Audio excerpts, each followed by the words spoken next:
There's been a bit of a development on the Abdul Ezedi story. Just talk us through what we've learned. Yeah, Abdul Ezedi, who is on the run, of course, in connection with this chemical attack. We told you that he was a sex offender.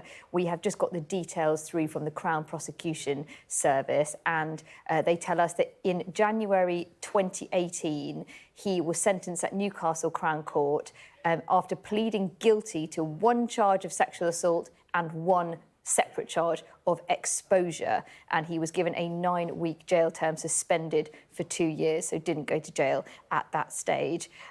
For the exposure, he was given 36 weeks to be served consecutively and also suspended for 2 years. So two charges that he pleaded guilty to, and of course this will escalate questions as to why later on he was then approved for asylum in the UK. These details obviously coming through from the CPS, so confirming that aspect of the story. We're still not going to get the hard comments from the government or from Labour or any political party whilst he's still just a suspect. The focus is, of course, on finding him, and the details are still being brought together. They say the Home Office are looking through the details that they've got. There are already calls for them to investigate what happened and indeed why, if he was rejected for asylum initially and then a second time, although he's Afghan and most people from that country are approved, why, if he appealed, most likely to an asylum tribunal, although that's yet to be confirmed, he was allowed to stay, reportedly because he was,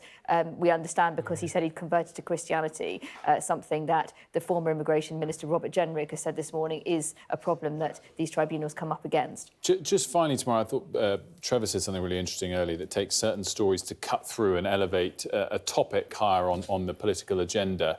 Might this story do that for the topic of immigration in an election year? I think it might well do, and it's going to be very heavily politicised, with the government wanting to say, no doubt, that this is why they are doing things like their Rwanda legislation. If people can continue asking until they get a yes, then the only option, they say, is to go down the road they're going down. There would have been no other option. They tried to say no, essentially.